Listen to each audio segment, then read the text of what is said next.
Dave Johnson, editor of eHow Tech. The Nokia Lumia 1020 is perhaps the most interesting and unusual phone that I've got in this roundup today. Why is it so unusual?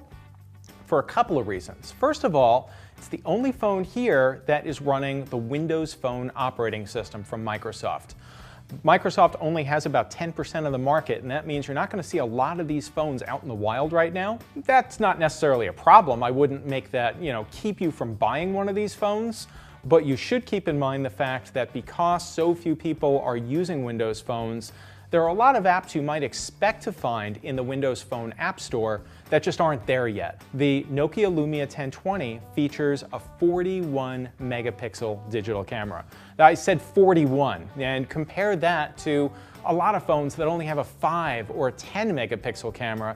This is 41. Well, you're not really taking a 41 megapixel picture. Instead, what Nokia has done is something that's really clever and really innovative. They've created these super pixels, if you will, groupings of pixels that are a whole bunch of pixels that act as one. And that way, when I take a picture with the camera, it's going to actually take a pair of pictures, a 38 megapixel picture and a 5 megapixel picture.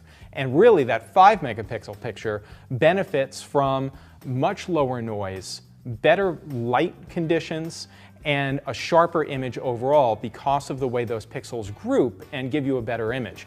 And as you zoom in, you get this completely limitless zoom where you can zoom in and it doesn't affect the picture quality, because as you zoom in, those groups of pixels just get smaller until 1 pixel equals 1 pixel.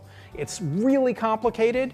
Don't worry about it. What you need to know is Nokia Lumia 1020 actually takes really good pictures. And in fact, this is a great choice for the photographer in the family who wants a great camera in their phone, doesn't mind the fact that it's Windows Phone, and they're not going to carry an SLR around with them all the time. 32 gigabytes for $300. Just a little more expensive than the competition, but I'd say it's probably worth it if A, you can live with the Windows Phone experience, and B, you really are looking for the premier camera experience on a phone.